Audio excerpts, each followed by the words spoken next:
Assalamualaikum warahmatullahi wabarakatuh. Hamdan wa syukranillah, wassalatu wassalamu ala rasulillah wa ala alihi wa sahbihi wa mawalah, la hawla wa la quwata illa billah. Amma ba'du, pemirsa yang dirahmati Allah subhanahu wa ta'ala, pada kesempatan kali ini kita akan sama-sama belajar tentang fadilah ataupun keutamaan bersedekah. Bersedekah adalah amalan yang bersifat sosial. Kenapa demikian? Karena manfaatnya bisa dirasakan oleh orang yang mengerjakannya dan juga bisa dirasakan oleh orang lain. Sedekah bukan hanya bisa dirasakan, bukan hanya bisa dilakukan oleh orang kaya, melainkan juga bisa dilakukan oleh orang tak punya. Karena sedekah bukan hanya tentang pemberian materi, melainkan juga pemberian non materi. Membantu orang lain, membuang duri di jalan juga termasuk sedekah.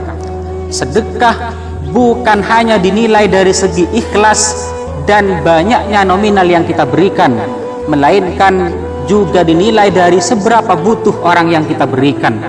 Ketika kita bersedekah kepada orang kaya 100.000 dan bersedekah kepada orang miskin 10.000, pahalanya lebih besar yang 10.000. Kenapa demikian? Karena ketika kita bersedekah kepada orang kaya cenderung menerimanya dengan hati yang biasa-biasa saja.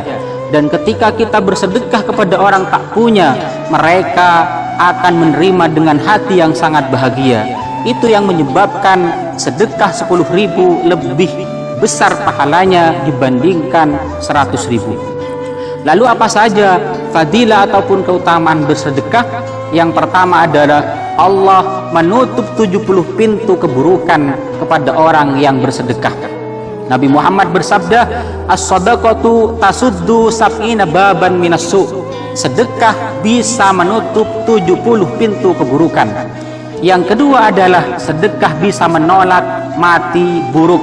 Nabi Muhammad SAW bersabda, as-sadaqatu tadfa'u mitatassu. Sedekah bisa menolak mati dalam keadaan buruk. Yang ketiga adalah harta yang disedekahkan tidak akan berkurang, sebaliknya akan bertambah. Nabi Muhammad bersabda, mana kosomalun min sodakotin. Tidak akan berkurang harta yang disedekahkan, bal yasdad, sebaliknya akan bertambah. Memang secara dohir kita ketika bersedekah harta kita semakin berkurang, namun sejatinya ketika kita bersedekah itu adalah awal harta kita menjadi bertambah dan tentunya semakin barokah. Kita bersedekah kepada orang lain tujuannya tidak lain adalah untuk membantu orang yang tidak mampu, membantu orang yang tidak bisa bekerja agar tidak sampai meminta-minta. Ketika ada orang meminta-minta, bagaimana kita menyikapinya? Nabi Muhammad SAW bersabda, man nahara sa'ilan naharatkul malaikatu yaumal qiyamah. Barang siapa yang membentak orang yang meminta-minta, naharatkul malaikatu yaumal qiyamah. Malaikat akan membentak orang tersebut pada hari kiamat. Kalau kita tidak bisa memberi, setidaknya kita jangan sampai memarahi apalagi sampai membentaknya. Tirulah Rasulullah. Rasulullah ketika didatangi orang yang meminta-minta, Rasulullah tidak langsung memarahi apalagi sampai membentak, dan juga Rasulullah tidak langsung memberi kepada orang tersebut. Bagaimana Rasulullah? Rasulullah SAW mencarikan solusi bagaimana orang si peminta-minta tersebut bisa bekerja dan menghasilkan uang untuk memenuhi kebutuhannya. Imam Jalaluddin As-Sayuti dalam kitabnya menerangkan bahwa Nabi Muhammad SAW bersabda, salasun aksamu alaihinna. 3 perkara yang aku bersumpah atas 3 perkara tersebut. Salah satunya adalah la fataharujulun ala nafsihi baba mas'alatin yas'alun nasa illa fatahallahu alaihi baba fakrin. Tidak akan memperoleh apa-apa orang yang meminta-minta, kecuali orang tersebut akan dibukakan oleh Allah pintu kefakiran.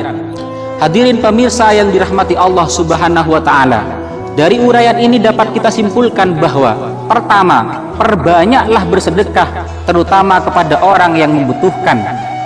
Tidak harus materi, tidak harus uang.